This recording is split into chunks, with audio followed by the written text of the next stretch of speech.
बिस्मिल्लाहिर्रहमानिर्रहीम। अस्सलाम वालेकुम नाज़रीन, आप देख रहे हैं फोर कॉर्नर्स विद तारड़। मैं हूं शाज़िया नैयर, मेरे साथ साजिद तारड़ साहब मौजूद हैं। अस्सलाम वालेकुम साजिद साहब, कैसे हैं आप? वासलाम, thank you Shazia, how are you? I am good. मैं आज प्रोग्राम में सबसे पहले हमारे जो रेगुलर व्यूवर्स हैं उनको मैं थैंक यू करना चाहूँगी, क्योंकि वो रेगुलर हमारा प्रोग्राम देख रहे हैं और अपना फीडबैक दे रहे हैं, जिसमें सुयाश मिश्रा हैं, grace mind body expert, doctor शान हैं, गुरमत हैं, प्रशांत हैं, अनिल शर्मा और डॉक्टर ए रहमान।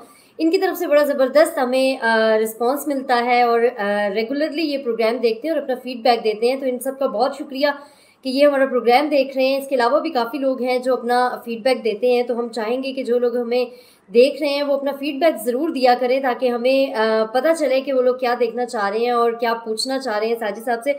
अक्सर वो क्वेश्चंस भी करते हैं जो हम अपने प्रोग्राम में शामिल करते रहते हैं। तो आज का प्रोग्राम हम शुरू करेंगे जो सरबराही इजलास हुआ है शंघाई ताउन तंजीम का, उसके हवाले से। साजिद साहब, आपकी क्या राय है इस सरबराही इजलास पर? देखें, जो एससीओ का इजलास हुआ है उसमें सबसे ज्यादा जो फोकस था रशिया और चाइना ने, सिर्फ उसका जो देखा जाए तो अगर एक ही मोटिव था कि यूक्रेन रिलेटेड अमेरिका को किस तरीके से स्नब किया जाए। जिस तरीके से क्वाड पे क्वाड बना रहा है अमेरिका, जिस तरह पैसिफिक बनाया और उसके बाद और ऑस्ट्रेलिया, जापान और सारे पैसिफिक, इंडो पैसिफिक के आसपास जो कुछ उनकी एक्टिविटी है, चाइना और रशिया इससे पीछे थे। तो एससीओ को उन्होंने यूज किया है। सिर्फ एक चाइना और रशिया के जो सरबराहान हैं वो मिले हैं, उन्होंने किसी भी रीजनल इशू के ऊपर बात नहीं की है। जो दो तीन इसमें से जो बातें मुझे नजर आई हैं वो बताना चाहूंगा कि जो शहबाज शरीफ साहब और पुतिन साहब मिले हैं, उन्होंने कहा है कि रशिया पाकिस्तान को पाइपलाइन के जरिए गैस दे सकता है, इंफ्रास्ट्रक्चर मौजूद है। लेकिन अब उस पर देखा जाए कि क्यों नहीं हो रहा, तो वो जाहिर है पाकिस्तान जहां से भी लेता है चीजें, जिस तरह सऊदी अरेबिया से तेल लेता है तो डेफर्ड पेमेंट पे लेता है। पाकिस्तान की मुआशी सर्कमस्टांसेस ही नहीं है कि किसी चीज के ऊपर कैश दी जा सके या कुछ। तो मुझे तो यही एक रुकावट नजर आती है, वरना दोनों पार्टियां सीरियस हैं। खान साहब भी बार बार कहते थे कि रशिया गैस भी देना चाहता है, रशिया गंदम भी देना चाहता है, तो रशिया आज भी देना चाहता है अगर आपके पास पैसे मौजूद हैं। लेकिन एक बात इससे ये जरूर जाहिर हुई, खान साहब मुसलसल ये कहते थे कि शहबाज शरीफ जो है अमेरिका से डरता, पुतिन या रशिया की तरफ नहीं जाते हैं, उनसे बात नहीं करते, मुलाकात नहीं करते। चले इस एससीओ की वजह से वो वहम भी जो है दूर हो चुका है। शहबाज शरीफ साहब जो है 1-to-1 भी मिले और उन्होंने सारे दूसरे ममालिक के साथ भी बातें की। अब इस पे एक बात देखें, मैं जो खासकर भारत के रिलेटेड करना चाहूंगा कि मोदी साहब ने स्टेटमेंट दी है कि हम इस दौर में, ये जो 21वीं सदी जंगों की सदी नहीं है, ये उन्होंने पुतिन साहब को ये स्टेटमेंट दी उन्होंने। अब मैं ये बताना चाहूंगा, उसके बारे में भी हमारे लोग डिस्कस कर रहे हैं कि देखें जी मोदी साहब ने किस बहादुरी के साथ सारा कुछ किया है। अब मैं उसके पीछे बताना चाहूंगा कि मोदी साहब रशिया से तेल ले रहे हैं तो कैश पे ले रहे हैं, डेफर्ड पेमेंट पे नहीं ले रहे हैं। उनके साथ उनकी पार्टनरशिप है, उनसे खैरात मांगने का रिलेशनशिप उनका नहीं है। दूसरा देखें किस खूबसूरती के साथ मोदी साहब वेस्ट के साथ किस तरीके से प्ले कर रहे हैं, क्योंकि यूनाइटेड नेशन का इजलास हो रहा है न्यूयॉर्क के अंदर और मोदी साहब ने यहां आके वेस्टर्न कंट्रीज के साथ बैठना है, तो उसके लिए किस प्यार के साथ उन्होंने रास्ता साफ किया है कि वो रशिया को हल्की सी थपकी देकर आए हैं कि 21वीं सदी जंगों की सदी नहीं है। This is how the countries play the game with each other. कि वेस्ट की तरफ आना हो तो मूव ठीक कर लें उससे पहले, दूसरी तरफ रशिया के साथ जाना हो तो उनसे तेल भी ले लें, उनसे असला भी। इस वक्त इंडिया जो है सबसे ज्यादा असला इस वक्त रशिया से ले रहा है।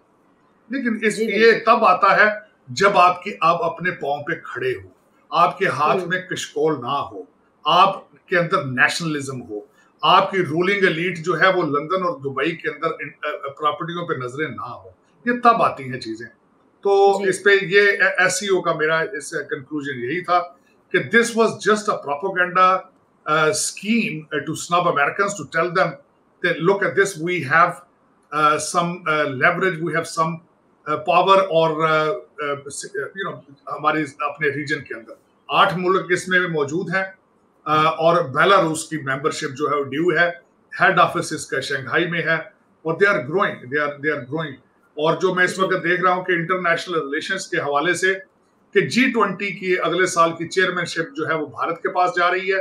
पाकिस्तान की टूटी फूटी को अगर फॉरेन पॉलिसी, जिस पर मैं तो एग्री नहीं करता, कि मेरी नजर में तो पाकिस्तान की फॉरेन पॉलिसी है ही नहीं, मौजूद नहीं है, क्योंकि आप मुआशी तौर पर आजाद नहीं है। लेकिन जो कुछ भी आपकी अगर है तो वो खत्म हो जाएगी, क्योंकि भारत ने G20 की 200 मीटिंग्स जो है वो भारत के अंदर पहले ही प्लान कर रखी हैं, जिसमें एक मीटिंग लद्दाख के अंदर है, जिसके ऊपर काफी इश्यूज हैं चाइना को और दूसरों को, लेकिन उसमें India is very serious about it. और अगला साल जो होगा पाकिस्तान की फॉरेन पॉलिसी के लिए अच्छा नहीं होगा।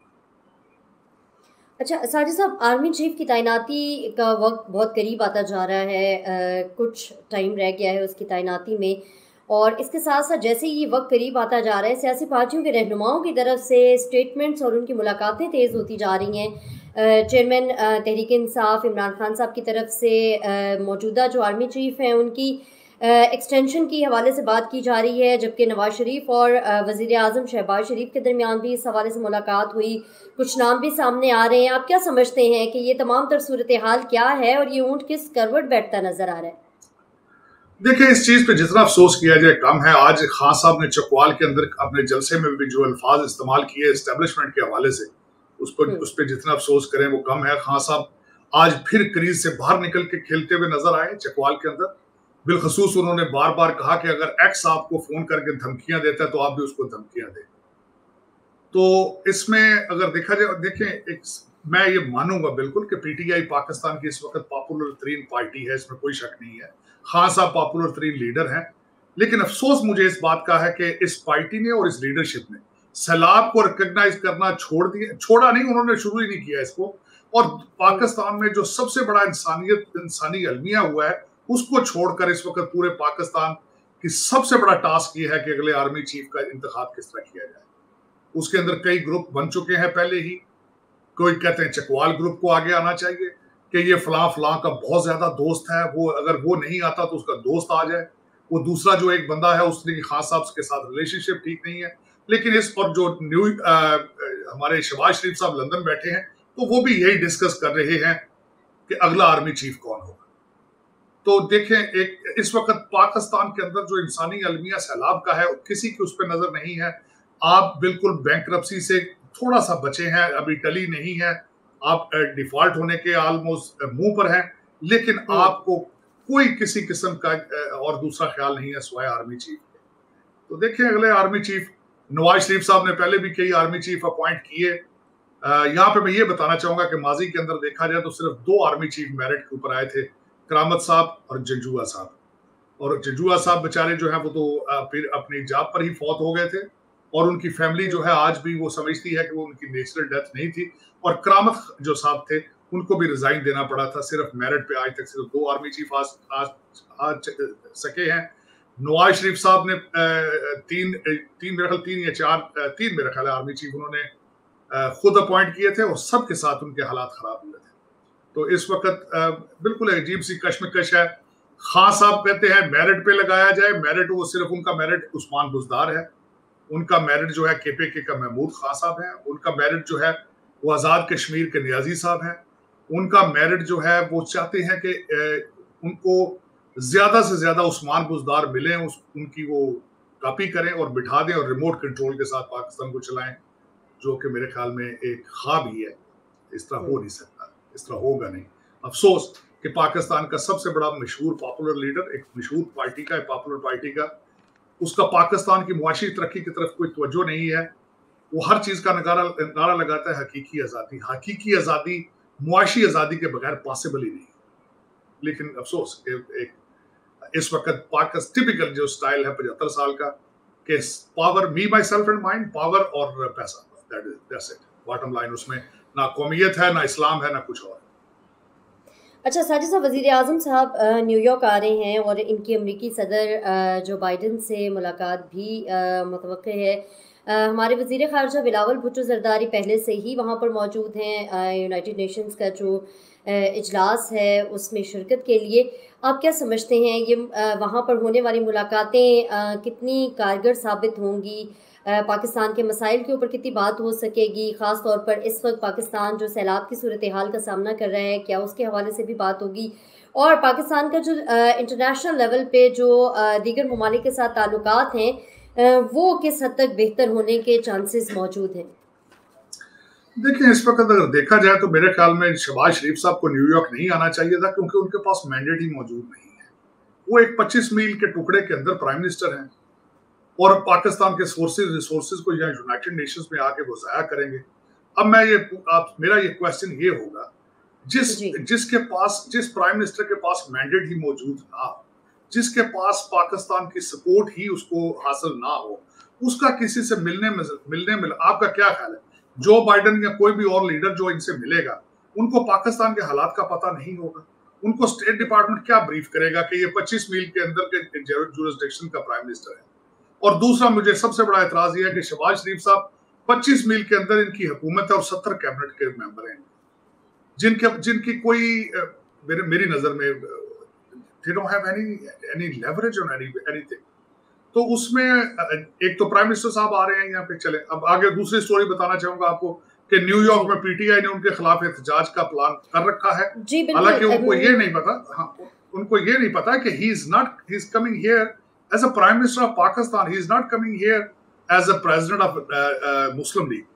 लेकिन वो अपना फिर दिखाएंगे, बाहर पत्थर मारेंगे, जूते खाएंगे पुलिस से।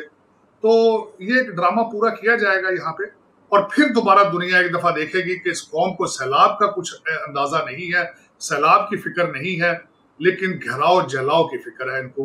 सो this is what the picture you are portraying. और आज मेरे ख्याल में आप देख रही होंगे, मेरे ख्याल आपकी खबरों में वहां चला होगा, यूके के अंदर भी इसी तरह हिंदू मुस्लिम फसादात चल रहे हैं वहां पे। और जिस तरह सोचा जाए कि टॉलरेंस और एक दूसरे के साथ गुजारा करना चीजों के साथ, दिस इज नॉट फेयर। मेरे ख्याल में हमारे overseas Pakistan is failing in that regard.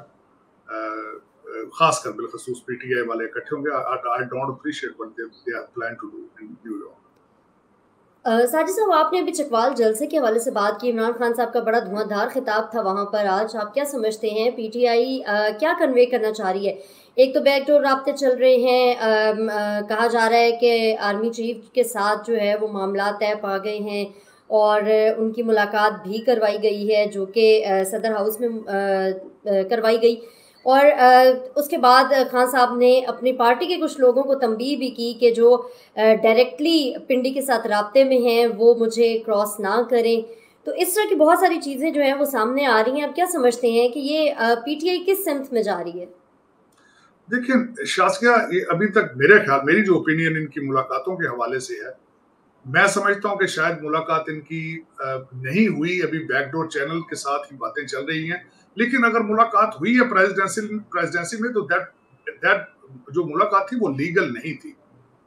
According to the job description of the president of Pakistan, वो पॉलिटिकल इश्यूज को प्रेसिडेंसी के अंदर डिस्कस नहीं कर सकते। और बिलखसूस प्रेसिडेंसी के अंदर बैठकर वो किसी आर्मी चीफ को बुलाकर ये चीजें भी डिस्कस नहीं कर सकते, बल्कि ये आर्मी चीफ जो है उनके भी उनके लिए उनके जो मिलिट्री रूल्स है उसके भी खिलाफ।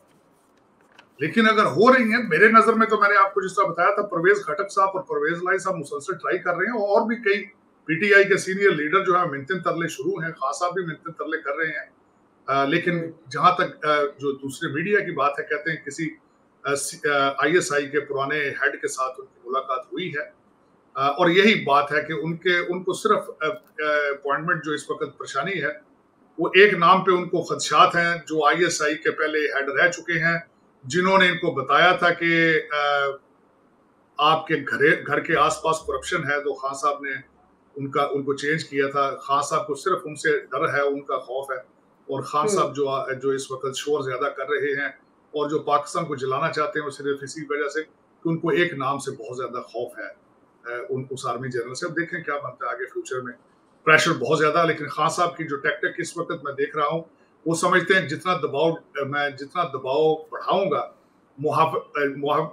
आपस में हमारे डील उतनी जल्दी हो जाएगी। This is what he is planning, और उसमें वो प्रेशर अपना क्रिएट करने में कामयाब हैं। आपने देखा होगा कि अदलिया भी डर गई है, काफी हद तक उनको रिलीफ देने के लिए तैयारियां कर रही है। तो खान साहब जितना प्रेशर क्रिएट करते हैं, अपने अहदाफ जो हैं उनके, अपने टारगेट्स अचीव कर लेते हैं। This is what his strategy is. देखें फिर वो, क्योंकि he is a fast bowling करते रहते हैं, अल्टीमेटली दूसरी साइड बैट्समैन जो गिव अप कर देता है, that's what his strategy is. और उन्होंने इस दफा इतनी फास्ट बॉलिंग की है कि हर अदारा ही आउट होता नजर आ रहा है। अच्छा साजिद साहब, आपने जैसे कहा कि प्रेशराइज करने से क्या इदारों की साख मुतासिर नहीं होगी? अदलिया को देख लें, फ़ौज को देख लें, बाकी जो मुल्की इदारे हैं उनके हवाले से अगर इतनी फास्ट बॉलिंग चलती रहेगी तो इदारे कहाँ स्टैंड करेंगे? देखिए, आप कहते हैं रिप्यूट उनकी, शोहरत उनकी खराब। शोहरत खराब तब होती है अगर शोहरत हो तो शोहरत क्या है? पाक, आप मुझे ये बताएं, जो इंटरनेशनल नंबर आए थे, जो इंटरनेशनल इंस्टीट्यूशन था जिन्होंने जुडिशरी के हालात देखते थे, आपका नंबर मेरा ख्याल 128 था उसमें, 130। आप हाँ 130। तो मुझे ये बताएं कि अदलिया इस वक्त आपकी अपने फेवरेट लोगों के लिए सैटरडे दिन खोल के एडजस्ट कर लेती है, अपने आप को रात के वक्त खोल के कर लेती है। आप जैसा, मेरे जैसा आदमी जो है 30-30 साल जो है एप्लीकेशन लेके फिरता रहता है। तो सब पाकिस्तान के अलमिया में से एक अलमिया तो यही है आपका कि आपका लॉ एंड ऑर्डर जुडिशरी के हालात बहुत खराब है। तो ये जुडिशरी, तो मेरा मकसद है, आप मेरा इस वक्त जो मेरा सबसे बड़ा अगर पूछा जाए तो इस वक्त आपके आर्मी जनरल सियासी फैसले ले रहे हैं, आपके सियासी लोग जो हैं वो डिक्टेटर नजर आ रहे हैं। आपके बंदियाल साहब ने, चीफ जस्टिस बंदियाल साहब ने अगले दिन कहा है कि हम जमीर की बुनियाद पर फैसले करेंगे। हालांकि जो जज होता है वो फैसला कानून के और आइन के मुताबिक करता है, वो जमीर के उसका कहाँ उसमें जज्बात कहाँ आ गए उसमें। तो ये तो आपकी जुडिशरी के हालात है। अगले दिन बंदियाल साहब की जो स्पीच थी वो पॉलिटिकल स्पीच, उन्होंने उसमें बार काउंसिल को भी क्रिटिसाइज किया। उनकी जो चक्कलिश चल रही है अपने सुप्रीम कोर्ट के जजेस के साथ, वो तो सारी दुनिया उसको जानती है और देख रही है किस तरीके से वो एक हमख्याल ग्रुप बन चुका है, अपनी मर्जी के जजेस को अपॉइंट करने की चीजें सामने आ रही। तो वो ये तो फिर एक इस तरह का एक माहौल बन चुका है कि जिसमें मुझे पाकिस्तान का बेहतरी नजर नहीं आती कोई इसमें। मैं, हालांकि मैं इस किस्म का इंसान हूं कि always I try to remain optimistic. कोशिश मैं हमेशा यही करता हूं कि उम्मीद कायम रखी जाए। लेकिन अब ये सारे जो कुछ आपके हालात क्रिएट हो रहे हैं, डॉलर आपका आउट ऑफ कंट्रोल हो रहा है, आप कमजोर से कमजोर तरीन होते जा रहे हैं, आपकी स्टेट ऑफ पाकिस्तान इतनी कमजोर और लाचार नजर आ रही है कि उसमें कोई मुस्तकबिल नजर नहीं आ रहा, कोई रिलीफ नजर नहीं आ रही कि कौन इंसान आपको लीड करेगा और क्राइसिस में से निकालेगा। कौन सा इदारा ऐसा होगा जो पाकिस्तान को बचाने की सलाहियत रखता है या बचाने का इरादा रखता है। तो ये कोई अच्छी बातें सामने नजर नहीं आ रही। अच्छा साजिद साहब, क्वीन के फ्यूनरल के हवाले से आप क्या कहना चाहेंगे? आखिरी रसूमात जो हैं वो उनकी जारी हैं और वहाँ पे तमाम जो सरबराहान हैं वो भी शिरकत कर रहे हैं, हमारे वज़ीर आज़म साहब भी वहाँ पर मौजूद हैं। इस तमाम तर के ऊपर आपकी क्या राय है? देखिए, इस वक्त क्वीन जो है, जो 96 साल की उम्र में फौत हुई है, उनके बारे में दुनिया का मिला जुला सा रिएक्शन है। जो ब्रिटिश है ऑलमोस्ट वो तो इमोशनल है उस हवाले से, लेकिन कई लोग ये भी कहते हैं, ब्रिटिश कॉलोनियलिज्म के बारे में लोग कई बड़े क्रिटिकल भी हैं उसमें। मैं लेकिन देखने वालों को दो चार चीजें हिस्टोरिकली जो मुझे पढ़ रहा था, जितना मैंने मजीद पढ़ा है क्वीन के बारे में, तो दो चार चीजें बड़ी इंटरेस्टिंग है जो बताना चाहूंगा। एक तो ये कि वहां पे जो महल के अंदर एक बी कीपर है जो क्वीन या किंग के लिए शहद बनाता है। तो वो ये एक तीन रवायात बताना चाहूंगा जो बड़ी इंटरेस्टिंग है। एक तो वो जाके उनके शहद की मक्खी के आसपास तो उसको लाउड आवाज में बताता है कि क्वीन मर चुकी है और नए आप शहद बनाना बंद ना करें, आप अगले किंग के लिए शहद बनाती रहें। ये बड़ा इंटरेस्टिंग था मेरे लिए। दूसरी उसमें मैं ये बात बताऊंगा कि पहले जो किंग या क्वीन होते थे, उनकी जो डेड बॉडी है वो जिस गाड़ी के ऊपर लाई जाती थी वो घोड़े खींचते थे। लेकिन माजी में किसी किंग की एक दफा वफात हुई तो घोड़े जब खींच रहे थे, सर्दी की वजह से घोड़े घबराकर डिफरेंट डायरेक्शन पर भागने लगे, तो वो जो डेड बॉडी थी वो नीचे गिरने लगी और वो बड़ा अच्छा एक्सपीरियंस नहीं था। उसके बाद अब ये इनको नेवी के, रॉयल नेवी के जो सिपाही हैं वो उसको खींचते हैं। अब तीसरी बात ये है कि जो चर्च के लीडर हैं वो उस दिन, जिस दिन उनकी आखिरी रसूमात होती हैं, वो अपनी छड़ी उनके हाथ में जो होती है उस छड़ी को तोड़ देते हैं। तो सिंबलाइज ये करते हैं कि आज हमारी ड्यूटी खत्म हो गई है, किंग या क्वीन आज पास ऑन हुआ है, तो आज से हमारी ड्यूटी खत्म हुई है। वो अपना नया बिशप या अपना नया जो चर्च का लीडर है उसको लेके आ जाएंगे। तीन मैं चीजें शेयर करना चाहता था आपके साथ। लेकिन एक अफसोसनाक है, एक पीरियड क्वीन की कई अच्छाइयाँ भी हैं। उन्होंने इंसानियत के लिए बड़ा काम किया और उन्होंने इंग्लैंड के लिए बड़ा काम किया। लेकिन अब देखें किंग चार्ल्स हैं, किस तरह के किंग होते हैं और किस तरह का मुस्तकबिल आगे वो किस तरह की रवायात जो हैं उनकी बुनियाद रखते हैं। लेकिन ये कि queen had a full life, full of lot of adventure, lot of कई वाकयात और रिमार्केबल वुमन, नो क्वेश्चन। अच्छा साजिद साहब, हमारे इम्पोर्टेंट टॉपिक्स जो हैं वो उनके ऊपर तो हमने बात कर ली, लेकिन सबसे इम्पोर्टेंट चीज़ थी कि पाकिस्तान में जो सैलाब आए हैं उनके हवाले से जो लोग मुतासर हुए, गवर्नमेंट की सतह पर भी कोशिशें जारी हैं। यहाँ पर जो NGOs वगैरह हैं, जो निजी तंजीमें हैं, वो भी काम कर रही हैं, लेकिन रिहेबिलिटेशन का जो प्रोसेस है वो काफ़ी लेंथी है कि वो उसमें कई महीने लग सकते हैं। और हमने ये चीज़ भी देखी है कि जो इमदाद करने वाले लोग होते हैं वो शुरू के दिनों में तो बहुत इमदाद करते हैं, लेकिन जैसे जैसे वक्त गुजरता जाता है इस इमदाद में कमी होती जाती है। तो आप क्या समझते हैं कि उनकी दोबारा बहाली का काम कितना मुश्किल हो सकता है? क्योंकि जो इस मरतबा फ्लड्स आए हैं वो तारीख के बदतरीन सैलाब में शुमार किए जाते हैं, और सबसे ज़्यादा जो लोग मुतासिर हैं वो करोड़ों की तादाद में है। इससे पहले लाखों की तादाद में ज़रूर मुतासिर होते रहे हैं, लेकिन पहली मरतबा हो रहा है कि करोड़ों की तादाद में लोग मुतासिर हुए हैं। तो आप इस तमाम तर सूरत हाल के ऊपर भी अपना एक एनालिसिस दीजिएगा। देखिए, इस वक्त पाकिस्तान के अंदर जो सैलाब आए हैं उसकी रिहेबिलिटेशन के लिए महीने नहीं है, तकरीबन कैलकुलेशन 10 साल की। और उसमें आप मुझे ये बताएं, 10 साल इन लोगों को कौन रिहेबिलिटेट करेगा? किसी ने नहीं करना। आपकी रूलिंग एलीट या गवर्नमेंट और सियासी पार्टियां भी सिर्फ फोटो खींचने के हद तक वहां जाते हैं, देते कुछ नहीं है, तस्वीरें खींच के वापस आ जाते हैं। अच्छा साजिद साहब, सॉरी, मैं यहाँ पे एक चीज़ ऐड करना चाहूँगी कि अभी इमदादी सामान आना शुरू हुआ है और उसके हवाले से खबरें भी सामने आ चुकी हैं कि वो इमदादी सामान जो है वो बाज़ारों में बिकता हुआ भी नज़र आ रहा है।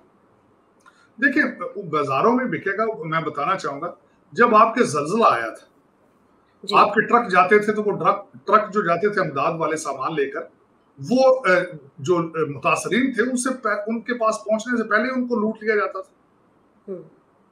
मुझे याद है, मैं बिल्कुल वाच करता रहा हूं उसको। आज भी बिल्कुल उसी तरह हो रहा है और वही सामान लूटा हुआ दुकानों के ऊपर आ जाता है। ये तो आपका नेशनल इशू है, ये मोरालिटी का इशू है। उसकी वजह यह है शाजिया, हमने एक काम किया पाकिस्तान के अंदर, हमने शराफत प्रमोट करना छोड़ दी, किरदार साजी छोड़ दी है, सच का दामन छोड़ दिया है।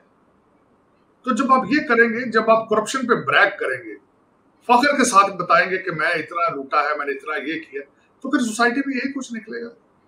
आज किसी ने मुझे व्हाट्सएप के ऊपर एक मैसेज किया, उसने कहा पूरे मुल्क के अंदर 1 लीटर खालिस दूध नहीं मिलता, लेकिन यहाँ के मौलवी पूरी दुनिया में जाकर इस्लाम का प्रचार करना चाहते हैं।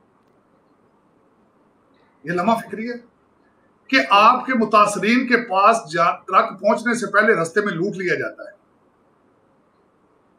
तो इमदाद करने वाले किस तरह करेंगे आपकी इमदाद? क्यों करेंगे इमदाद आपकी?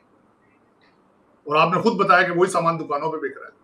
बिल्कुल, ये दूसरा इंसानी अलमिया है। एक सैलाब है, दूसरा अलमिया है कि वो बच्चे बेयारो मददगार खुले आसमान के नीचे हैं और हमारी कौम उनको लूट रही है, उनके सामान को लूट रही है।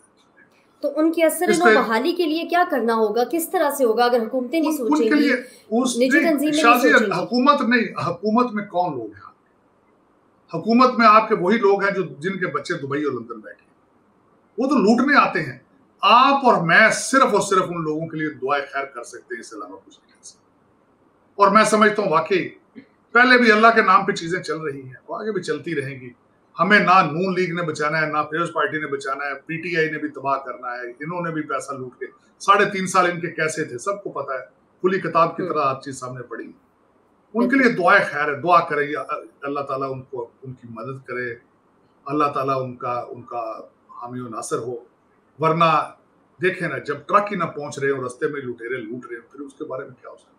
ना वहां पुलिस है, ना अदालतें हैं, ना करेक्टर हैं, क्या? बस उनके लिए दुआ खैर ही है। मैं तो यही कहूँगा कि दुआ करें, अल्लाह ताला उनके लिए बेहतरीन। आमीन।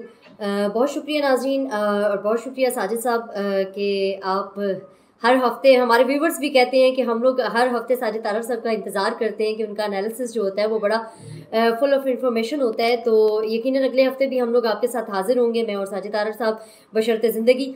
तो अगले हफ्ते तक के लिए अपना और अपने अहल-ओ-अयाल का बहुत ख्याल रखिए, पाकिस्तान के लिए दुआ कीजिए और मुझे और साजिद तारा सबको इजाज़त दीजिए। अल्लाह हाफ़िज़। पाकिस्तान जिंदाबाद।